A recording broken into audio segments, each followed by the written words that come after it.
master your craft. Let's go. Yeah. Came to make some money. Came to build your brand. Talk to Sean V. Bradley. Y'all know he's the man. Came to get some knowledge. Build your bank accounts. Talk to L.A. Williams for building large amounts. Need a little training? Trying to sell some cars? Holla at the Jedi, man, he'll make you a star. Like to raise your grosses, multiply your leads. Talk to Miss Tiana, you know she got the keys. Wanna be a better leader? Maximize your time? Well, you meet Karina Bradley. Let me get her on the line. Synergy Records.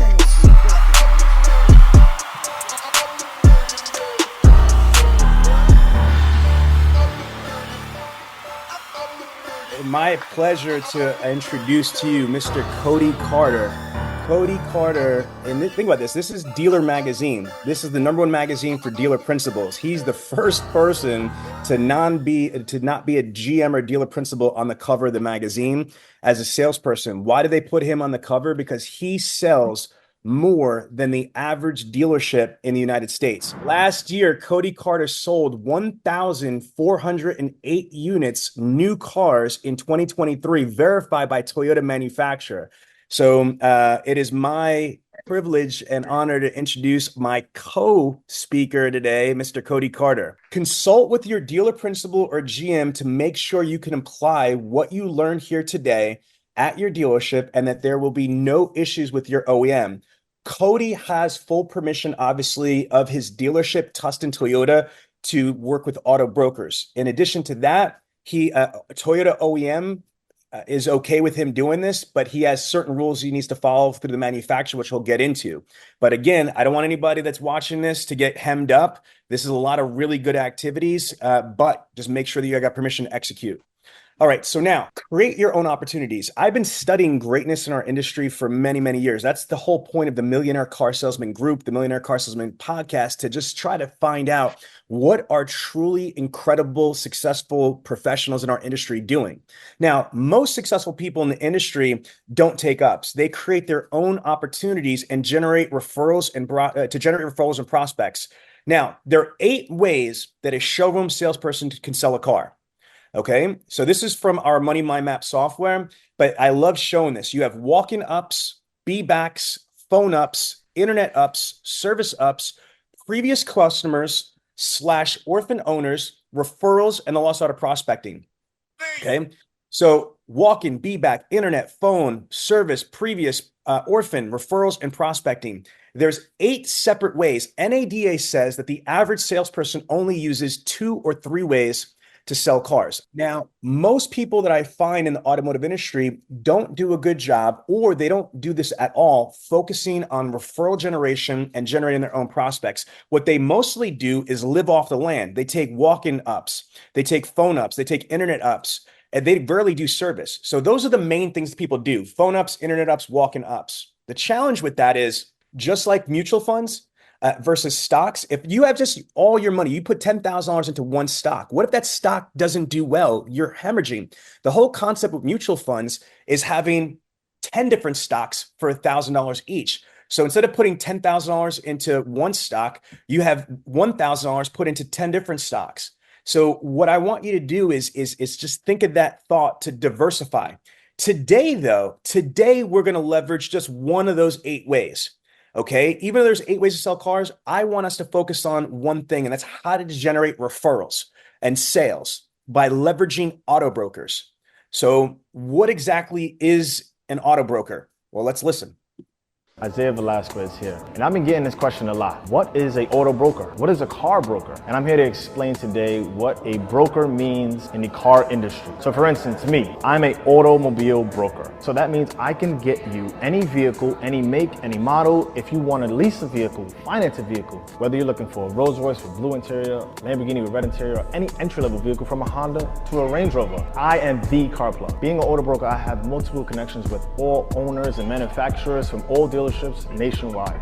And if I don't have the vehicle where you're located in Virginia, guess what? We can outsource it in California and deliver the car to you. So not only are we bringing that best experience, we're bringing the best pricing, and we're gonna be able to get you the vehicle that you desire. And not only do we have unlimited inventory, I have the best finance directors who deal with the top banks who can get you the best financing for all your vehicles. So if you don't have the best credit score, guess what? I can still get you financing for any type of vehicle. Whether it's an exotic car or an entry-level vehicle, I can get you approved. With my relationships and my access to funding, listen to me. You could go to regular dealerships, you're gonna spend hours and hours and hours there in the finance office all day and leave possibly not with the best deal. But with me, I'm guiding you throughout the entire process, letting you know what's the best warranty, educating you guys on gap insurance, letting you know what's the best insurance company to work with. And to add on even more to that, the delivery and the experience is the best part about it. You can go to the dealership, you can get a new car, a used car, they're just gonna give you the keys, sign a contract, and you're walking out. Perfect. Okay, so Cody, can you explain to us exactly, in your opinion, we just saw the video, what an auto broker is, but can you just elaborate on what an auto broker is and why do they exist? Well, I think auto brokers kind of came out of necessity for customers, that are tired of the old school dealership experience, right? So they've created this, subcategory of dealers that allow, they facilitate the deal on behalf of the customer, making the experience so much better, right? They contact one person, he sources the car, and like the video said, he either delivers it to their house or they pick it up at their office. The brokers, we've created this world based on how we acted previously. And so that's kind of where I feel that auto brokers have filled that place. What I do want to acknowledge, though, which I think is interesting, is I like how he had the little experience, like with the confetti and things like that. Yeah, I mean, like, so what is the reason why somebody would choose an auto broker instead of going through the dealership directly? So let's do it that way. Yeah, I like that question. So again, why would somebody decide to go through an auto broker rather than going through the dealership directly? I think there's multiple different avenues. One, you're not familiar with what is considered a good deal, right? And these brokers, based on their experience and their relationships, know what a good deal is and how to source a vehicle. So customers will have that feeling that they were treated fairly. Some of it just comes down to time, right? Who wants to spend hours and hours within the dealership when you could have the car delivered to your home, right? That's an experience that a lot of these brokers can provide as well. And then you see that even with this Highline stuff you talked about, the cameras and the bows and confetti, we see that with some of our higher end brokers with their large broker offices. They can provide that experience that's so much different than what the dealer is providing. There are a few dealers with exception that do provide that level, but they're few and far between. To me, New Jersey auto broker, car broker, automotive consultant is a person who represents buyers of cars, trucks, and other automobiles and provides concierge auto leasing. That's it right there. I like that word, concierge, being able to enhance the experience. And they give the perception, what I got out of that is they're giving the perception that they're going to get a better deal and they're going to have a better experience and it's going to be more convenient. So I'd say that those are the three value package points of why somebody chooses an auto broker. Again, because it's going to be more of a convenient experience, a more fun experience, faster, and they're going to get a better deal. Now that we understand fully what an auto broker is and why they exist, now as the salesperson for you, how has it improved your units? Like, how many more cars are you selling because of your utilization of brokers? Yeah, just like the slide says, on average, I'm doing probably 30 plus a month. There's months you do 60, 70. It's really going to depend on what deals are out there, what's the availability like. So the auto brokers, do two things. One, they increase my volume and they fill the time that, no one wants downtime. And that's what these brokers fill that time. So Cody, but this is what's crazy to me is that the average salesperson sells less than 10 cars. So the average salesperson sells only 10 cars a month.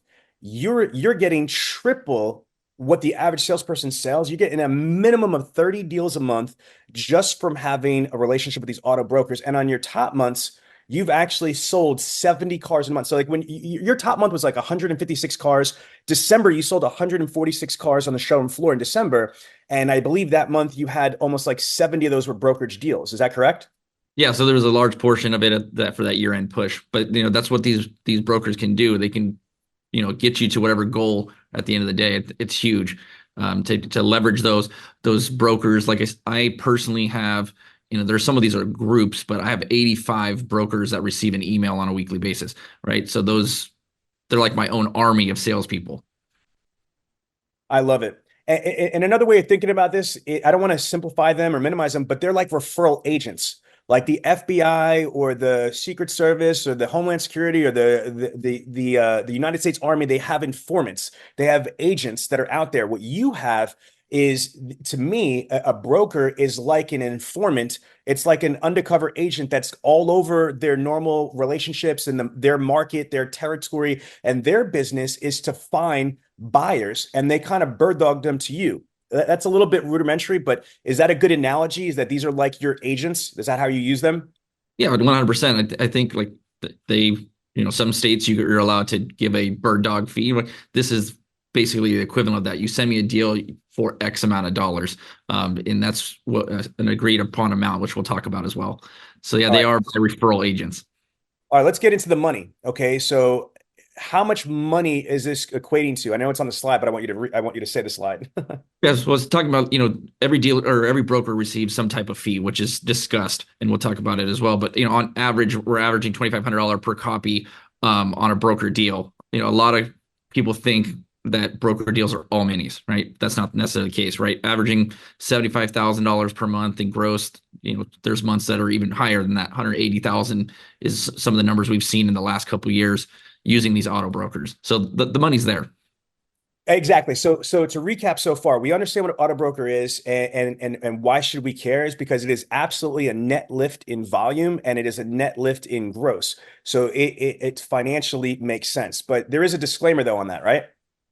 Oh yeah, there's going to be many deals, right? You got to take the good and the bad. And what I think of is I'm going to get through, 10 minis to find that one, great deal. There's going to be deals that are good and bad. So like this morning, for example, one of the brokers, I did a deal that's $5,700 front end, right? But then I also typed a deal immediately after that. That was a $1,200 loser. So it's, you're going to have to take the good with the bad. So pretty much it sounds like it's like any other, if you work at a dealership, if you're on the floor, sometimes if you take fresh floor ups, you might have a home run and have a 6 pound, 7 pound deal, or you might have a mini. So it's just at the end of the month, we're in a month-to-month business. It's what does it average out? It's all the units, all the gross divided by how many cars you sold. As long as your averages are chunky, you're good to go. Okay, so examples. Brokers can help with selling down unpopular inventory, EVs in current market. Can you explain that? Yeah, so just like there's good deals, right, and there's bad deals. Some of these cars that we have struggled to get rid of, right? So like, for example, for us, Toyota, we have the BZ4X. Is it the most amazing electric car in the world? It's not. But the brokers would allow us to sell it down. We're putting out the specials to more people than would normally come into our showroom. They allow you to sell cars that are outside your area, right? Because a lot of these brokers' offices are over an hour and a half away from me, which is outside of my market area that I normally couldn't capture. But because I have these brokers, some of these less favorable cars are easier to sell, or even some of the very few rare cars, like the new Land Cruiser, right? You get a call from a broker looking for a Land Cruiser. Hey, it's 10,000 over, right? For them, that's no big deal. They have customers all over looking for them. It's helped us with the EV push to get rid of some of these cars because obviously the EV market just absolutely collapsed, right? But so for us, the BZ4X was one of the cars that I pushed out to these brokers real hard, and then even get creative with the brokers, like, hey, if we're selling this car, we're paying X fee, but we're also giving the customers a free level 2 home charger, right? That was one of the things for the brokers only that their customers would receive it, the normal customers wouldn't. So it's kind of an incentive for their broker. How to get your inventory out there all over the place. Yeah, like I just mentioned in the previous slide, right? I'm sending an email every month or every week, really, with all the inventory that I have available. And it reaches areas that I just normally wouldn't have a grasp on, way outside my market area. I have brokers as far as Northern California that will select cars from here that they can't get up north. So that inventory is getting out to 85 plus brokers on a weekly basis, advertising my inventory. And then they turn around, they advertise it through their Instagram or their websites or their private clients. So my inventory stretches much farther than normal. Now, how do auto brokers work? Like, why? Let's start with the questions here. Why do they exist? Well, I think they exist, based on the experiences that people have had in the past, right? Where they've had negative experiences with the dealers, and the auto brokers promise that level of quality experience that the dealers sometimes don't offer. So I think they were created out of necessity at one point, and to this day they still work great in certain markets. Okay, how do they make their money? So there's a fee negotiated typically with the dealer, and also on every individual deal. So just depending, how strong they believe the deal is. So some brokers will text you like, "Hey, I'm looking for a $500 broker fee. I'm looking." Typically, the number's 1,000, so they're getting $1,000 per deal. Our dealership sets a cap just because we want to be fair to the customer, and they also in the back of the mind are like, "Well, why are they making all the money? We're not." So our cap at our store is $2,000. Okay, so you recommend as best practice tip that if a dealership's going to do a program with auto brokers, that they should think about what their cap is. Is there a reason why you guys picked 2,000 because you feel that's a fair max amount? I feel like, yeah, we feel like it's the fair amount. You don't want them taking advantage of the guest at the same time, because all of a sudden they're making a $3,000, $4,000, $5,000 fee that I've heard some stores are okay with. That's not something we're 100% okay with. So we want to be reasonable, but we understand they want to make their money at the same time. If you're not offering them a high enough broker fee, they might not even use you. Exactly. So then that's the other thing, because the way that these brokers, let's play chess, the way that these brokers see is that they believe that they're giving dealers a prospect that they probably wouldn't have had before. And so it's not just on the sales side, because when somebody comes in, let's just say that you use a broker and they buy a car, there might or might not be a trade-in involved, right? One. Second is there might be not only the profit of the deal or the potential profit from the trade, but then also the profit on the back end, whether it's in F&I, it's reserve, it's in product, it's whatever. So a broker basically is saying, "Hey, I'm going to give you this person. I did all the work. I found the person. I've got a buyer. All you got to do is sell me the car. I feel I deserve this because the total profit." Because let's be honest, in a deal, and I know there's some different levels of people that are on this Zoom, but the commission you make, there's a difference between commissionable gross versus true gross. The average dealership usually puts packs in there, new car, used car, but the packs are if I own a dealership, I'm putting those packs in to offset certain costs, but the reality is I'm making more profit. It's just that it's not commissional profit. So again, I'm just trying to let everybody know that's listening is that, these people are getting a lot of money because it's not in their minds just about the front end gross of the deal. It's about the total amount of revenue that the dealer's making immediately and could make in the future. Is that correct, Cody? Yeah, it depends on your market too. Like a lot of my cars, like I said, are going out of market, so we won't see them for service. But it's a profitable deal. There's also incentives as volume scales, which we're a volume dealer, so that we understand that there's a good and bad side of it. Millionaire Car Salesman podcast is on your radio. In the digital world, where the cars are kings, there's a name in the game, making dealers sing. Dealer process, oh, they lead the way, transforming dreams in digital display. Dealer process, shining so bright. In the digital world, they are the light. Websites and marketing all in one place, helping dealers win the online race. From SEO to the social media streams, they craft the campaigns, they fuel the dreams. Innovation at the heart of all they do, bring a future of car sales into view. Technology and strategy side by side, they navigate the digital tide. In a world that's always online, they make sure the dealership shine. Dealer process in the lead, with every tool that dealers need. In the race for the digital space, they help you win, they set the pace. So it makes sense. I was leading you somewhere and you caught it. So what did you hear what Cody said? His brokers that he used, a lot of them are out of area. So this is another good strategy. He's not just cannibalizing his own, primary market area. Cody, just really quick, because I don't know if we really got into this in the PowerPoint, so I just want to kind of touch on it right here. Your auto brokers, what part of the country are they based out of? So we're all West Coast dealers, auto brokers. But if you look at like my area, like you mentioned, I think there's only 3 or 4 auto brokers for all of Orange County. Right. But you look at San Diego County, there's again another 3 or 4, which I work with. But you look at LA County and there's 200. There's probably more than that. Right. And so I'm scaling in LA. Like, no, I'm the biggest dealer when it comes to brokers. Like, if a broker brings a quote, they pretty much know that it's coming from me, right? And that's based on my relationship with all these brokers. Like I said, 85 of them are working with me on a regular basis. That's strong. Now, as you keep building your business, California is a big state. Just California, but you said West Coast. Now, do you have any brokers that are like in Arizona or Nevada or New Mexico yet? So I do have an Arizona broker that we do some deals with, but the way that things work with California, most of the California dealers don't lease out of state. So that'll be like a only scenario. But we do those because a lot of times California is a more competitive market and our doc fees are lower because they're regulated. And I also do have an auto broker that he's massive that's out of Pennsylvania, right? So any of his West Coast deals get funneled through us as well. That's strong. Okay. Now, where do you find these brokers at? Well, you can start out small and easy, right? There's Google, there's Yelp, right? You can just literally search, auto broker in your area. They're typically advertising because they're trying to find their guest or their customer. Most of them in our area, at least, advertise on Instagram. So I've hit a lot of them up through Instagram and let them know, that we provide the service.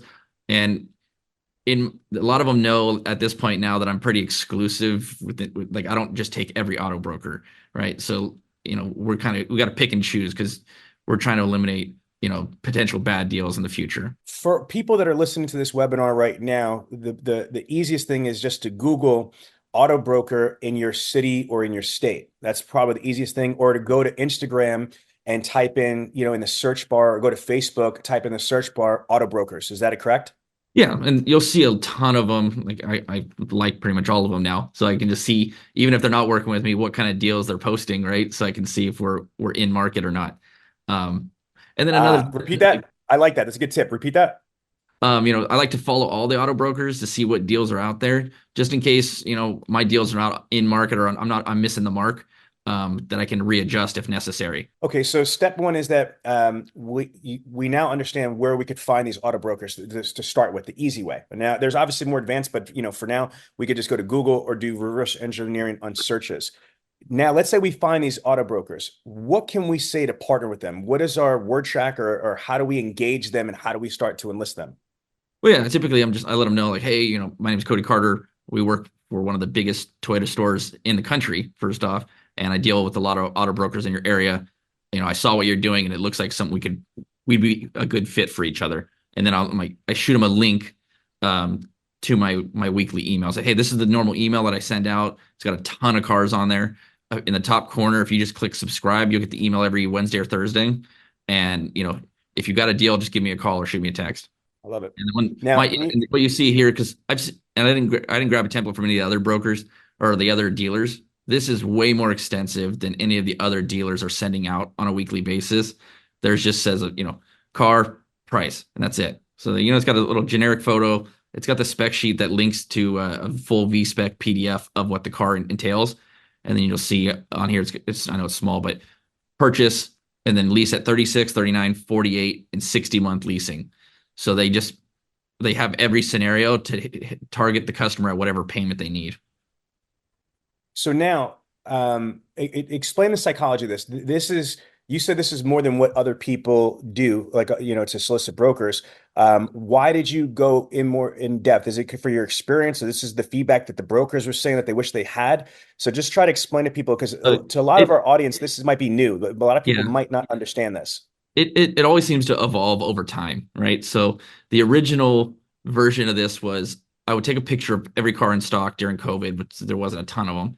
And I would send a picture of the truck with the picture of that, just a picture of my screen by text, right? And then it was just too much. I was sending every broker 5,000 text messages. So then it became, I'm going to create an email. So it's just slowly scaled now that the inventory has become better.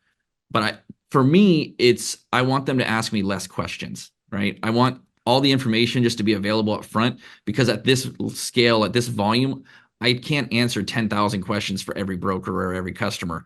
So I want them to be able to look on there, click the specs, and go for it. And they also know, based on time, like if they click that spec sheet button and it comes up as blank, they know that the car's gone, because our Toyota just blows out those spec sheets once the vehicle is sold. So they know they can move on.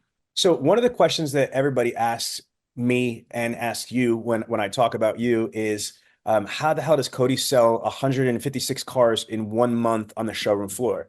Well, obviously, you're getting your deals from different places, like part of his auto brokers, but it's the system that you're creating. You are streamlining the process. Can you just take about 30 seconds and elaborate that if anybody wants to start selling volume, whether you're the dealership trying to empower your salespeople or you're a salesperson trying to empower yourself, being efficient and automating and making things simple is the only way you're going to ever get to like even close to what you're doing. The system's going to depend on you and your dealership directly, right? Every dealership's going to be different, and you got to figure out what flows. But for me, to sell 100 plus cars, like I think I averaged 117 a month last month for the whole year, right? To sell that kind of volume, you can't have these 3-4 hour car deals, right? Everything needs to be, down to the minute what you're going to do next. Right. With my normal guests, it's pushing them through the website to fill out all their documents, and that way when they get here, the cars are done. Right. So it's the same thing with the auto brokers. I don't need them asking me, is this car here, or what is the payment, right? Because they have this email and they've come to rely on it every week. So, typically I vary maybe by a day or two when I'm sending this email out, but they're texting me Monday, Tuesday, Wednesday. When am I going to get the email, right? So that they can advertise this to their customers. That it's super important to figure out what system works for you, and this is what it evolves over time. It's constantly getting better. I have a new email going out today that's going to be even different than what this one was from last week. So can you, one last piece, then we'll move forward. Can you dissect the elements that we're looking at for the email template? What are the elements that are on here, and how can somebody that's never built one of these build one of these? Because this looks cool, but like, how do they get a sheet like this created? Yeah, so this is designed through MailChimp, right? So MailChimp. Yeah, an email service that you can send out, on to your campaigns essentially. And then just at the top of it, I label it so it's easier for my brokers. They know it includes 9.5% sales tax because most of my brokers are in LA, and that's the starting tax rate out there. And lists that I'm paying every one of these deals already includes $1,000 broker fee, so they don't have to do any math to it unless they want to add or subtract the fee. And then it just has the disclaimers about we're using a credit union for the leasing. This is what required for credit, and it includes gap and a damage waiver at no cost. And then I have a link to my website because a lot of the brokers still don't know that I have my own website, that it's for my normal consumers, but it allows them to see more inventory than what I'm listing here because I'm only listing one of each car. But even one of each car, the email takes 2 to 3 hours, to make it every week. All right, good. So you said it takes 1 to 3 hours to create this email template. Is that what you just said? Oh yeah, it used to take longer when I had a real photo of every single car, but now I just go to Toyota.com and snag a stock photo just for the sake of finding the cars. But it's a several hour ordeal. And there was a comment one time from the GSM when he's like, "Oh, you're in here wasting your time," and I said, "Okay, cool." I finished it. I sent him the link. I said, "Here's the wasted time for you," and he's like, "I take that back." Well, that's what it is. And guys, that's the other thing for our audience that's listening to this, is that this is not a normal strategy. Okay, this is not what every salesperson does. This is not what every dealership does. Matter of fact, this is the minority. Most dealers don't have an auto broker program or auto broker liaison. Some manufacturers don't even like that. You know what I mean? So again, when you're going to do something new, you're going to have people that are going to be speaking out of their mouth that don't know what they're talking about. Oh, you're wasting your time. You're doing this, you're doing that. But yet here we are talking to the #1 car salesman in the United States, who just made $1.2 million last year, not monopoly money, American money. And he's telling you that he spent, 1 to 3 hours, and that's a discount of time. When he first started doing this, he was spending more than that. But the amount of time you're investing is going to yield you so much value. I love that, Cody. Thank you for sharing that. Okay, now explain what this is right here. This is from the other day, right? Yeah, this is just from 2 days ago. It's just a quick conversation, right? It's a broker within a brokerage, right? So some of these broker offices will have a dozen guys working there, and I don't know every single one of them, right? But you'll get this text like this, like, "Hey, can you send me the specials?" and email it to Prestige, which is their main broker group. So, and I just shoot back, it's got the little MailChimp logo on there, but that's what I send out as an email every week. But if they haven't subscribed yet, I send it to them as a text to easily get it. But so the conversation is it's easy and straightforward. There's not a lot of back and forth like a normal customer would be. Okay, is there a contract you or the dealership between you and the dealership or the dealership and the broker? So we don't have it like a agreement directly with the broker at all times, right? But it's understood when when they send in their paperwork for their customer that the dealer is going to respect that is their customer. We're not going to try to steal it away from them as a bad practice because you'll lose that broker forever. But there is a broker agreement that the broker doesn't have one themselves, we create for each customer. So the customer is signing it and the broker signing it, that they understand that they were working with an auto broker X. This is the car that they purchased. And then we also have a line in there that says that you do not owe the broker anything, right? Because, in our deal is we're paying the broker. Some brokers will collect from the customer directly, not from us at all, or some try to collect on both ends. But if we know that they're not going to collect a fee, we want from the customer, we want the customer to know that they do not owe anything for this service. What are the expectations? So the expectations from when I get a new broker, the first thing I always tell them, like, listen, I want straightforward deals. I need credit applications that are, fully, every information on there, because I don't have the time to go back and forth with you to explain, what you're missing. But I also always tell them no fraud, right? Every broker is going to tell you that they're not going to do fraud deals. But they come around, and I just let them know up front, like, if we have a fraud deal, you're pretty much done. And so that's a big thing. And then I want them to do all of the communication with the customer, because I don't necessarily know what they've told their guest. So when it comes to relaying information, like, hey, that the structure has changed because of their credit. Here's the new structure. You go close this deal. That they're making their fee. So there's an expectation that they're gonna help us complete the deal.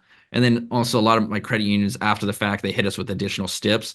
So the broker has the understanding that they're going to chase all the steps on my behalf. So I don't have to stress chasing, 25 customers for proof of income, proof of residence, and things like that.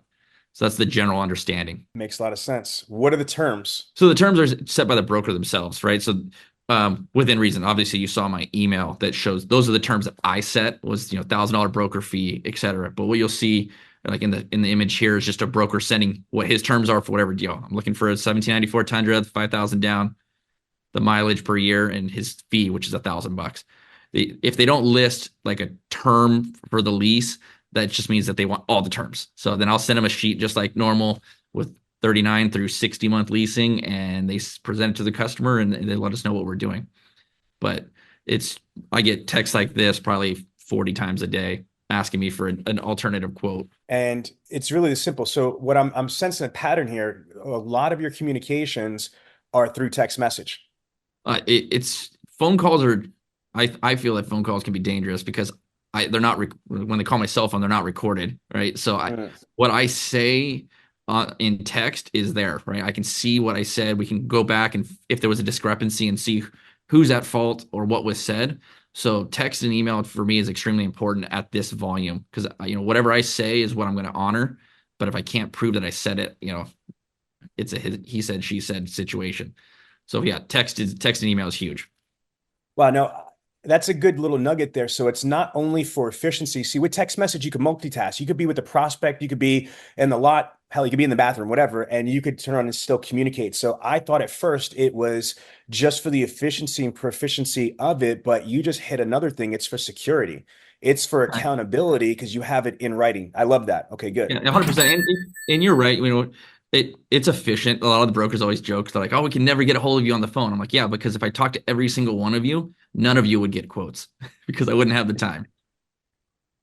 That makes sense. Okay, now working with brokers, can you go through these examples you had here? Yeah, so like we talked about, the dealer, you want to set some level of fee cap. In my personal opinion, I think that's important. So like our store is $2,000.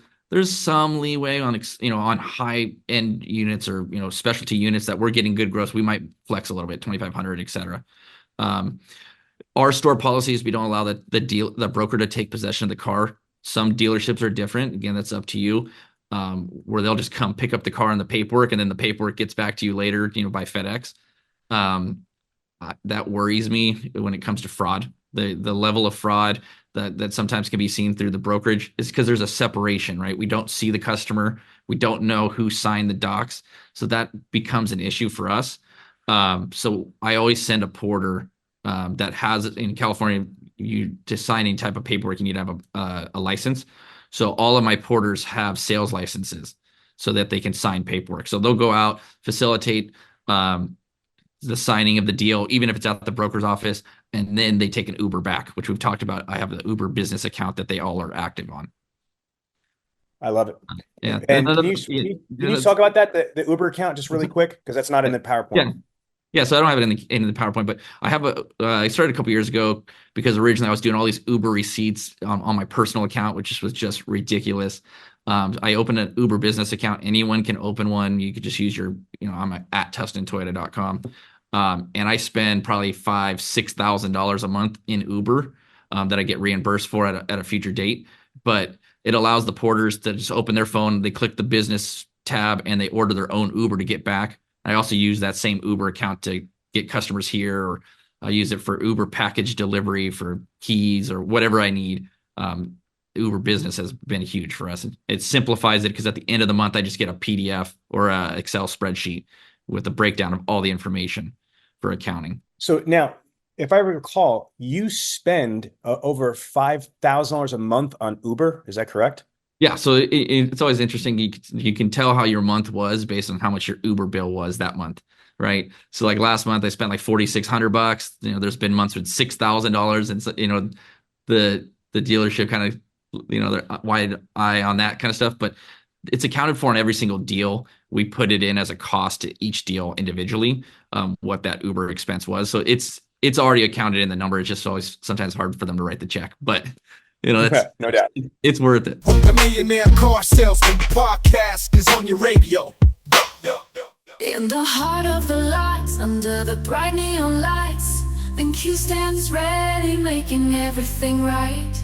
With data in hand, they're paving the way for dealers to shine come night or day.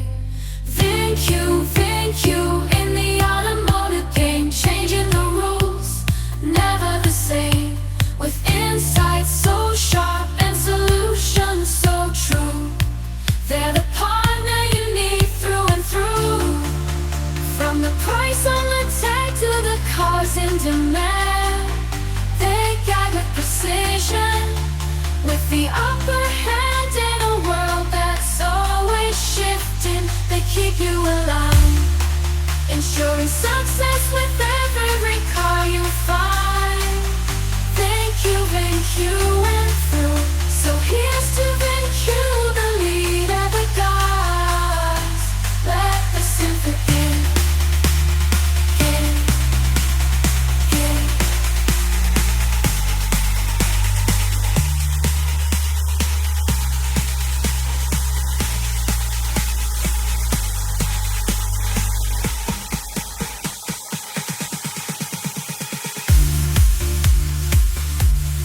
All right, next question is, how do you develop and manage the relationships with these brokers?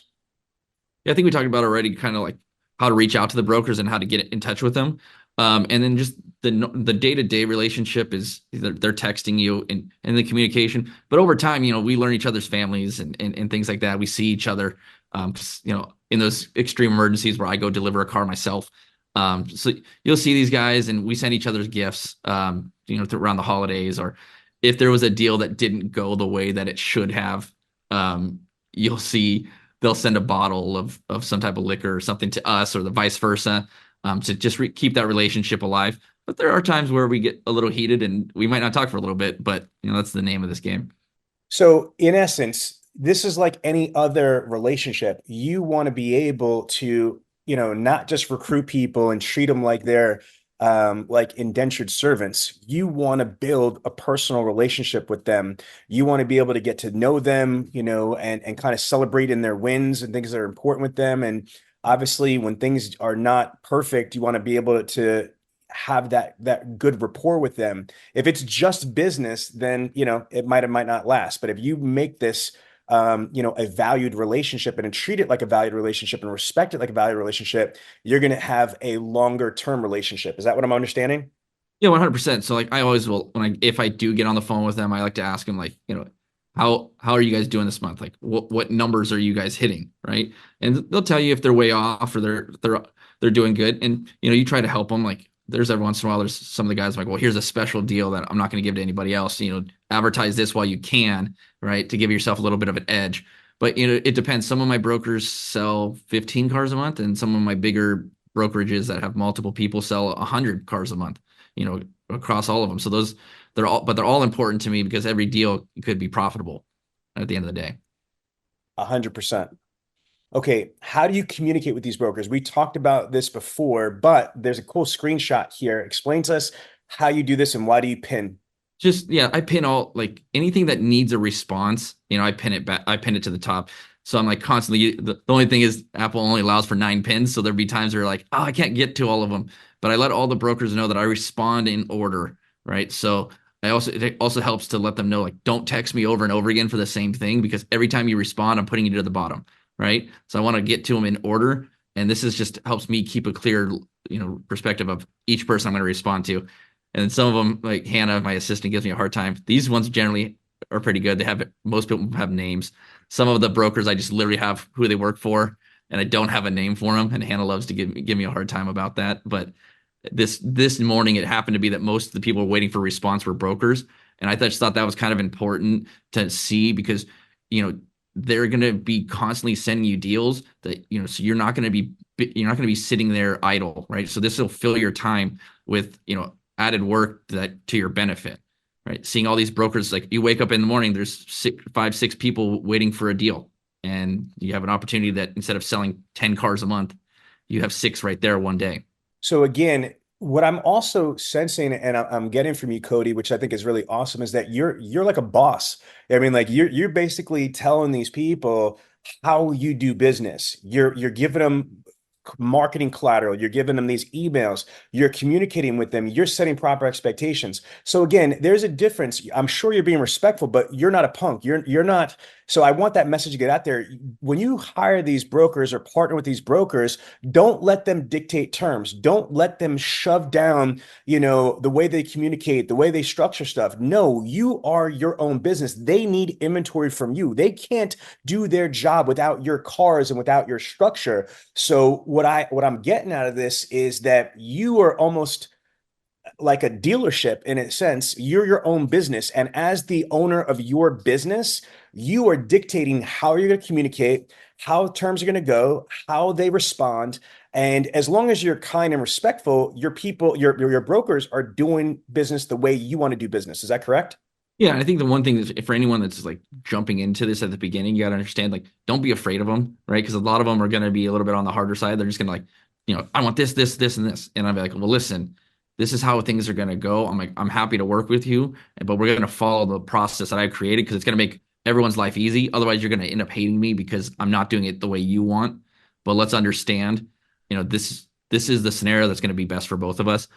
But there are times you're going to have to put them in their place. Like, I let them know something, the comment one time was like, well, you work for me. I'm like, well, I don't work for you. You need me to get these cars. So let's work together. So no, that Cody, thank you for that. That's a good tip. Is I don't want anybody to be on a webinar and think that auto brokers are just easy, like this is Smurf Village and we're gonna la down to the promised land. These are people, so they have their own personalities.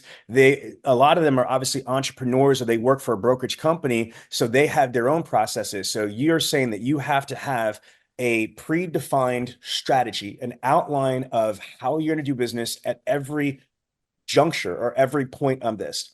And as long as you communicate that with them, that should be good. But I'm glad you gave them realistic expectations. Some of these people might be a little bit rough around the edges, or might be a little bit aggressive, or might have the game twisted and think that you work for them. But as long as you give them a quick chiropractic adjustment, you should be good to go. Is that what I'm getting?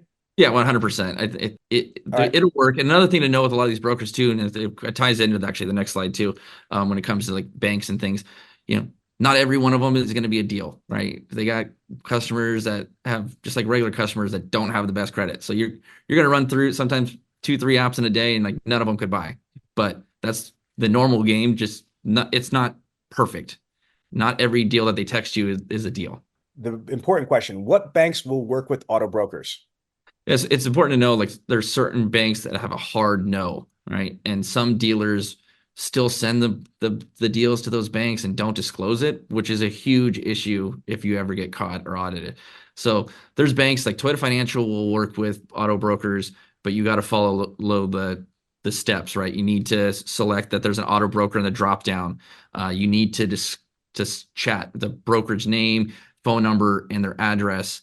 And those deals will never auto approve because they're all manually reviewed, right? But then you have banks that also work with them. You have Ally, you have Chase, Bank of America. Those are, and then some of the credit unions will work with auto brokers as well. So it's just important to know who you can work with, because sometimes it might be limited. If you start getting these declines, you can't send it to every bank in the world.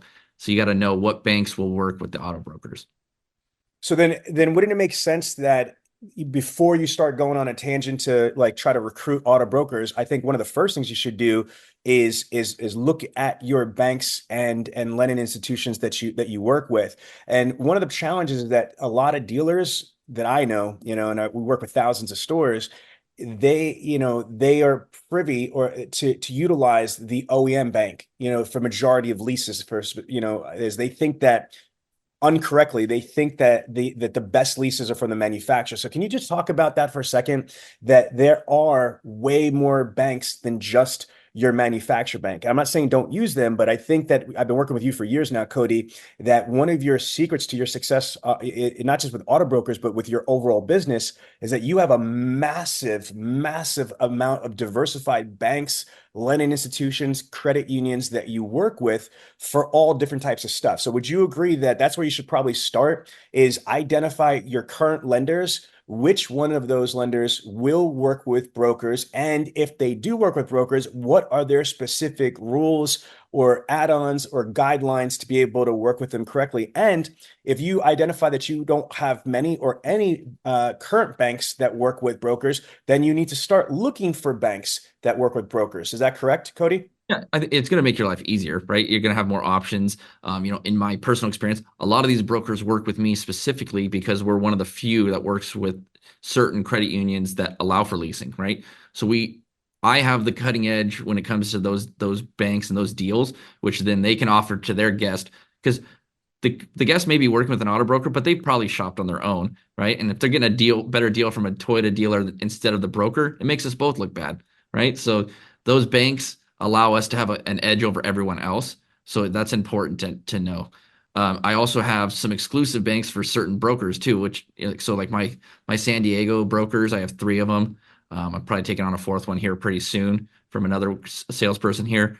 There's a bank that only works with San Diego County residents, right? And they have the absolute lowest rates in California. So those brokers have a $20 to $30 payment advantage over anybody else, even if they're competing with somebody that's up this way. So it's huge. And it was very unique for the bank and they were a little hesitant to sign a dealer that's not even in their market, because we're not in San Diego County, but we're working with a San Diego County only deal or bank. So, for them, it was like trust that we're going to follow the rules, which we do. But that's another cutting edge to have a bank that no one else really has access to. All right. Can you give us any other pointers or tips in securing banks, or any other information related to brokers and banking that we should know about? Well, I think when it comes to like on the purchase side, because typically on the purchase side for any contract, there's a line that you can disclose who the brokerage is. Most of these banks are going to want you to disclose. It just simply says, there's a box like, did you use an auto broker? And if it's not checked, there's a line that's available and you just type in the broker's name, right? So that everyone's on the understanding that, and straightforward, knowing that there was a broker involved in case any paperwork is, fraudulently obtained, we can kind of go after who is the responsible party. So I think it's important to disclose it. Some dealers try not to. There's some big names out there. But I think that's important. When it comes to banks, sometimes it's, listening to these people who call, because like you get the reps that call and we blow most of these bankers off. Sometimes it's important to listen. I had a lot of my big banks, they came actually through like one of the big forums I'm on. They messaged me, say, hey, we think we'd be a good fit. Well, let's sit down and talk about it. And obviously they are, because I've sold 1,408 cars last year. One of the banks alone, I accounted for 50% of their leases. All right. So it was successful for both of us. I think that's awesome, Cody. Thank you so much. How do you avoid fraud when working with an auto broker? It's tough, right? It gets all of us. I've had discussions about it. But it's looking over all the paperwork. If something doesn't feel right, make the call. I had one in here just the other day where they faked an insurance card. Something didn't look right, and I called the insurance company, and it wasn't right. And so, you put these brokers on notice that this is absolutely not okay, and you should not be working with this customer at all, because sometimes they'll try to find another home for it. And I'm like, you are putting everyone at risk. So we verify all the information. We don't allow any deal to leave until the car is approved, right? Even then, if there's a stip after the fact, and then we find out it's fraud, we take these steps. We have a couple of guys at the FBI that we know very well that will go and recover our cars in LA County. I had that in December where a 2-car deal ended up being fraud. So it's not gonna be perfect, but there's a risk for fraud in any deal, non-broker or with a broker. Toyota's coming down very hard on people. Toyota Financial, any broker deal, like I said, will not auto approve. And now they're calling the customer to make sure they are the customer, that they know they're buying a car, and they know that they're working with a broker. And then if any documents don't line up, these brokers are being added to a blacklist where there's no deals that Toyota Financial will ever take at any store. They're just completely out. And I had one of those scenarios last month. Now, what is the auto broker deal checklist? Well, I mentioned having some type of broker agreement, right? And I think we have a slide with it in here. It's just a generic agreement, shows the broker's name, shows the customer's name and the vehicle purchase, and then everyone signs an agreement understanding that we facilitated this deal through a broker, and if you owe anything, it's listed there. California requires them to have licensing, the brokers, and they're bonded and things like that. That they have physical locations, that they have parking spaces specifically for the broker. So when any new broker is taken on, like I took one on yesterday, I first question is, I need your W-9, I need your broker license, and do you have your owner broker agreement, right? And so that way we can create a file around every customer or every broker, excuse me. So that way the process is streamlined, right? And then if you talked about handling of deliveries, so we ask, and hopefully we got the picture in there. We asked the broker if they have any specific requirements, because a lot of times we facilitate the delivery on their behalf to the customer's house. The customers know it's the dealer bringing it, but it's the broker who facilitated it. And so here's a lot of the license plate frames that we install before the cars leave the dealership to advertise the broker that did the deal. It's good, and it's good for both of us, right? Their marketing gets out there, which then in turn gives us more deals. You see one of them, for example, RPM does a air freshener, his own RS sticker, a little envelope for all the paperwork. So it's huge. Every brokerage is a little bit different what they want, but we're willing to facilitate it, almost like you're like white labeling our dealership to yours. Makes a lot of sense. Okay, now CRM strategy and customization. Explain this. Yeah, so again, when talking about creating a file for everyone, Toyota's big push right now is to move to Tekion as our desking tool. And so what I figured out quickly was I don't want to fill out any paperwork myself. I want it to automatically load everything. So I can create a file for every single broker. Like for example, Trilogy, when I go to my deal and I'm going to print all the documents, I simply type in Trilogy, that file loads, it inputs the customer's information of the vehicle that they purchased all into the broker agreement on its own, and I just hit print. And then it prints the W-9 and their broker license and any other forms that I need relating to the brokerage, so that I don't have to scroll through looking for it. And then also just keep in mind, not everyone's going to have software like this. There you go. There's an example of what the broker agreement would look like with the car. The customer's information would be loaded in the middle. Before I had Tekion, I would just manually type every single the customer's info in there. It takes a minute, but a minute over 150 deals, it adds up, right? And then typos and things like that. Previous to Tekion, you'll see this is just, it's a Google, or it's a normal file folder. I label it broker, put every single broker in there and the broker agreements, and I click, print. All right, but it's. So there's no excuse for I don't have that technology, right?